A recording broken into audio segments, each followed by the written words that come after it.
नाज़रीन आपको आगाह करे कराची से, जहां हमारे नुमाइंदा ख़ुसूसी जावेद इब्राहिम मंगी के मुताबिक पेट्रोल पंप्स की जानिब से पेट्रोलियम मसनूआत पर लिए जाने वाले मुनाफे की तफसीलात सामने आ गई।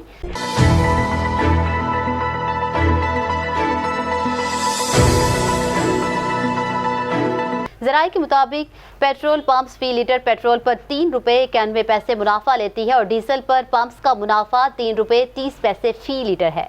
ज़राए का कहना है कि फी लीटर पेट्रोल पर पंप्स का मुनाफा 2.75% बनता है, जिसे पेट्रोलियम डीलर्स एसोसिएशन ने 6% तक बढ़ाने का मुतालिबा कर रखा है। इस तरह फी लीटर पेट्रोल पर पंप्स का मुनाफा 8 रुपये 75 पैसे फी लीटर बनेगा, जबकि डीजल पर मुनाफा 8 रुपये 50 पैसे फी लीटर तक पहुँच जाएगा।